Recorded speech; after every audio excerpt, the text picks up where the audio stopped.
이 새벽에 주 앞에 나오신 분들을 진심으로 환영합니다. 찬송가 421장을 찬양드리겠습니다. 421장입니다.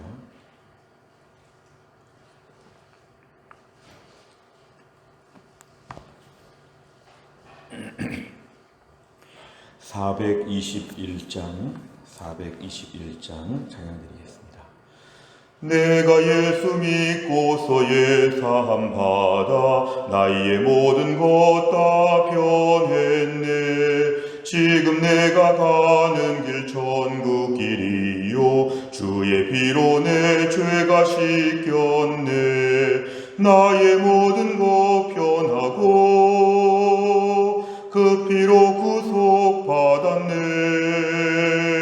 하나님은 나의 구원 되시오니 내게 정죄함 없겠네. 주님 밝은 빛 되사 어둠에 치니 나의 모든 것 다 변했네. 지금 내가 주 앞에 온전케 됨은 주의 공로를 의지함일세.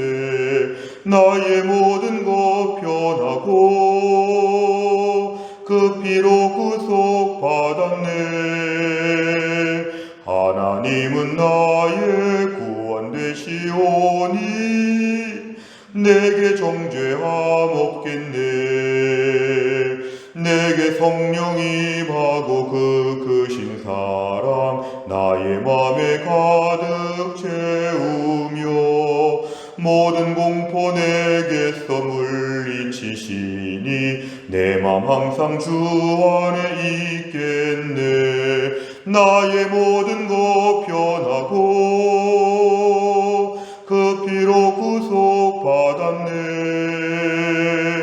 하나님은 나의 구원 되시오니 내게 정죄함 없겠네. 아멘. 하나님 말씀은 사도행전 26장 4절부터 12절까지입니다. 사도행전 26장 4절부터 12절, 신약성경 233페이지에 있습니다.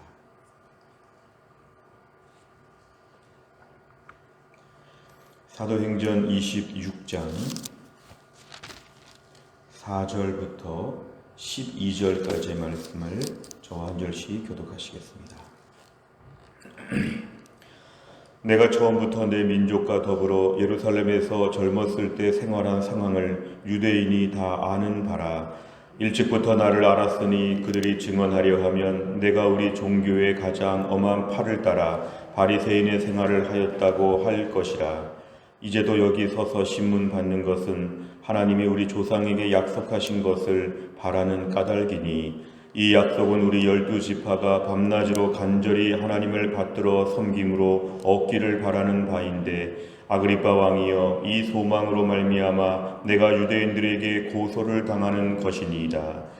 당신들은 하나님이 죽은 사람을 살리심을 어찌하여 못 믿을 것으로 여기시나이까?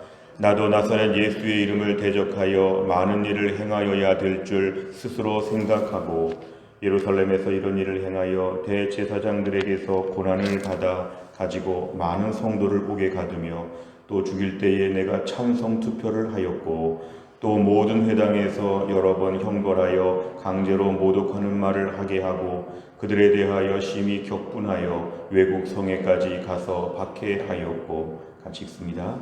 그 일로 대제사장들의 고난과 위임을 받고 다메섹으로 갔나이다. 아멘.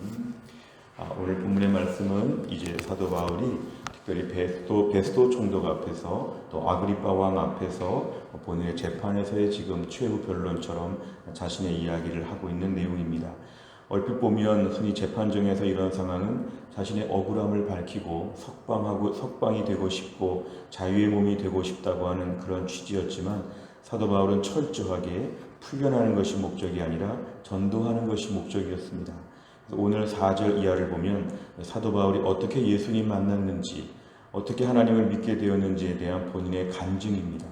사도 바울의 지금 법정에서의 최후 진술은 나의 신앙 고백과 간증을 하나님 앞에 올려드리고 있는 그런 내용입니다.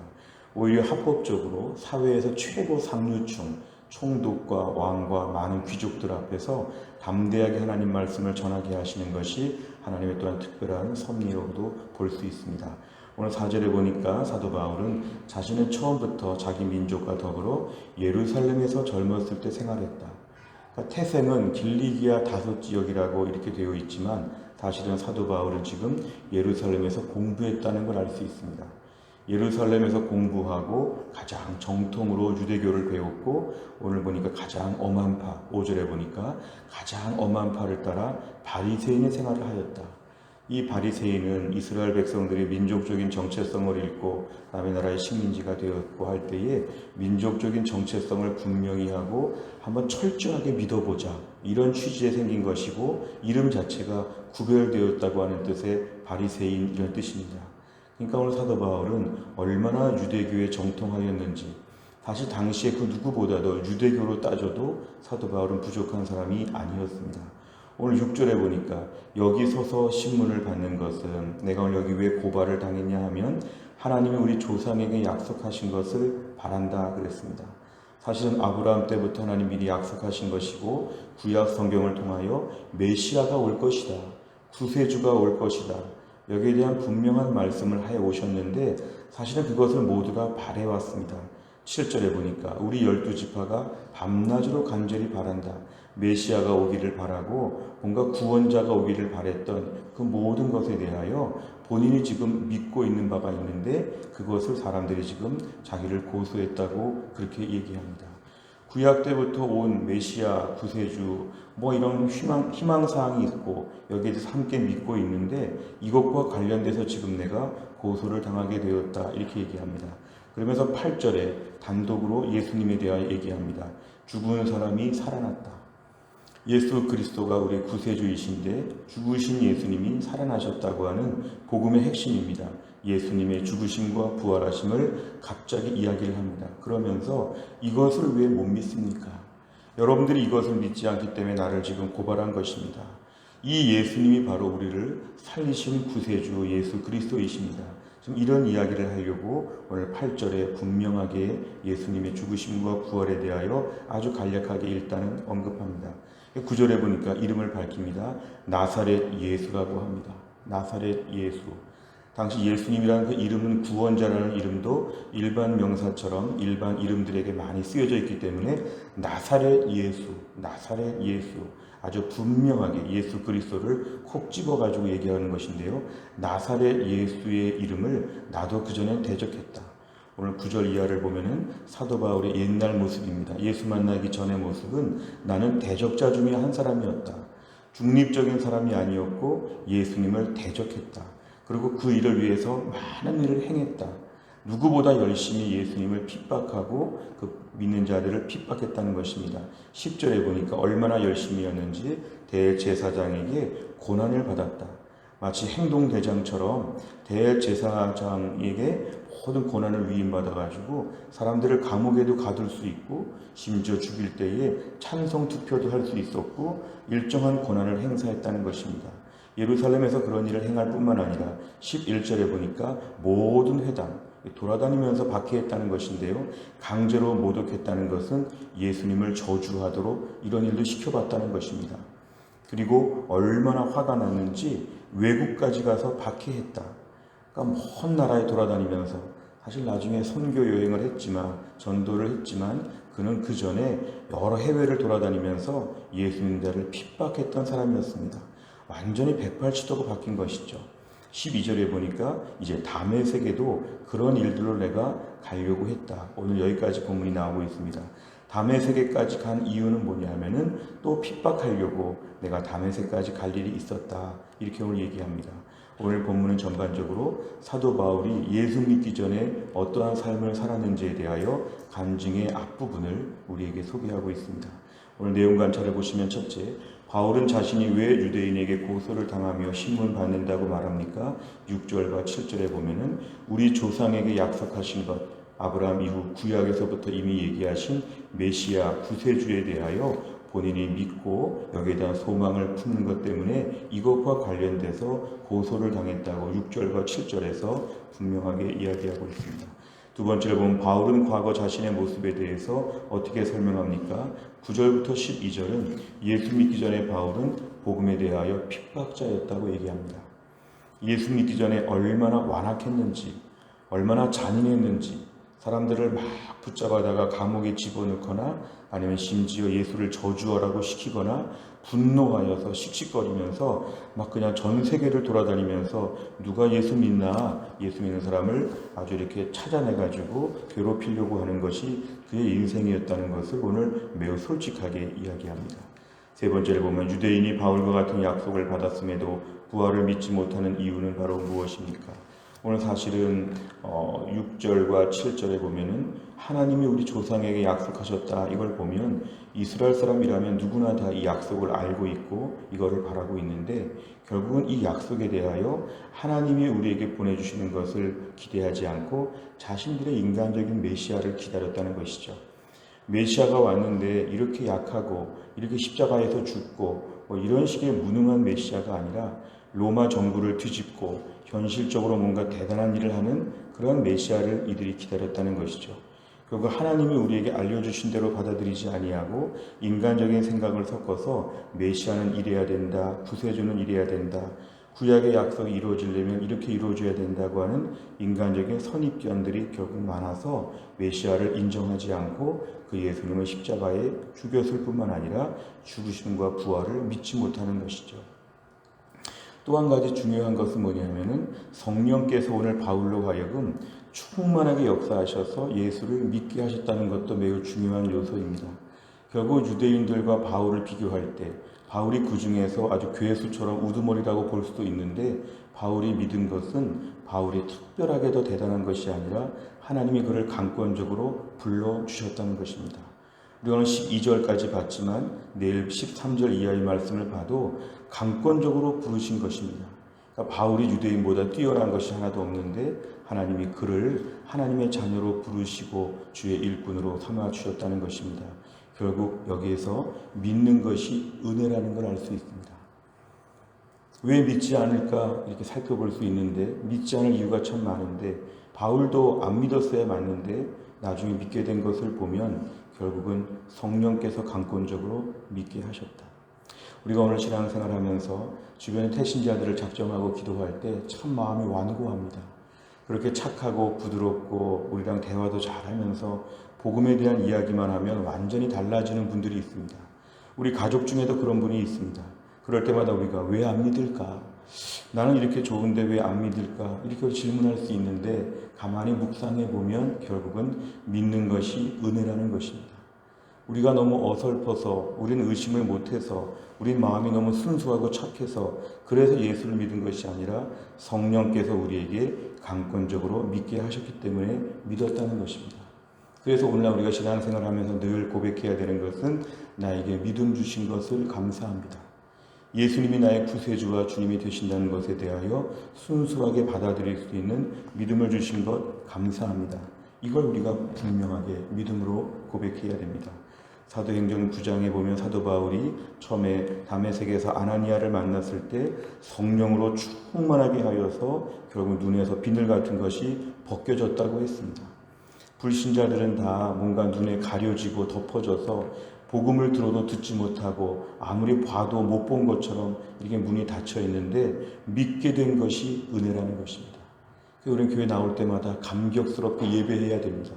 내가 어떻게 예수를 믿게 되었을까?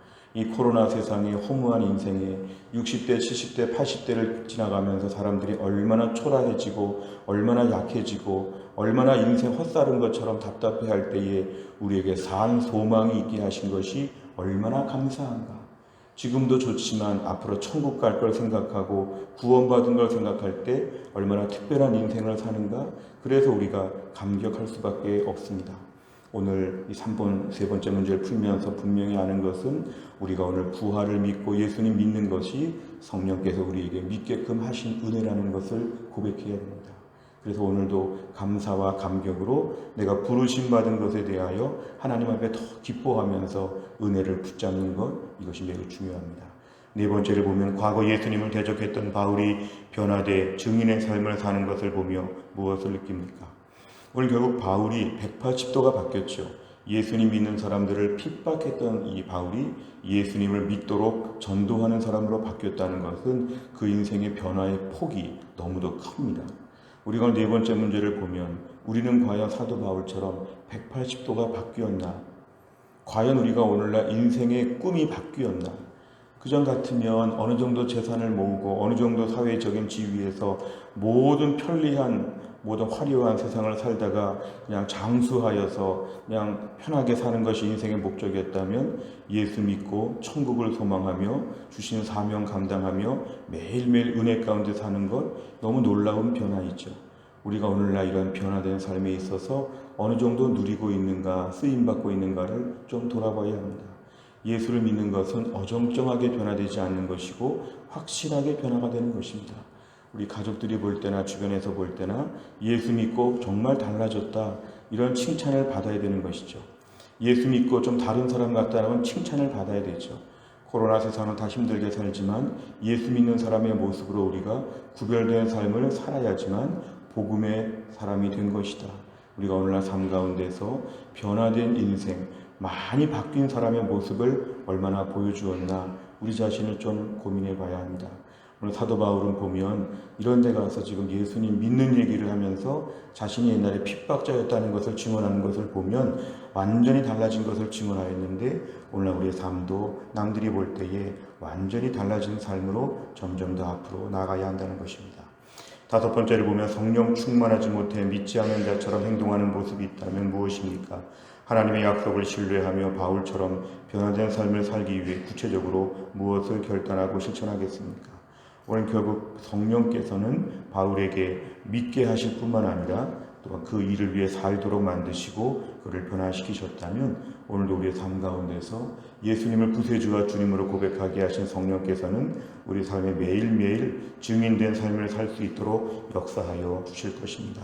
오늘도 우리가 성령 충만함을 위해 기도하는 것은 바울처럼 증인된 삶을 감당하게 하여 주시옵소서. 이 땅 가운데서 사도 바울처럼 복음에 합한 방향으로 살게 하여 주옵소서. 복음의 대적자 인생이 복음의 전도자 인생으로 바뀐 것처럼 오늘도 우리의 인생의 노선을 분명히 해야 됩니다. 이 코로나 때는 노선을 분명히 해야 됩니다.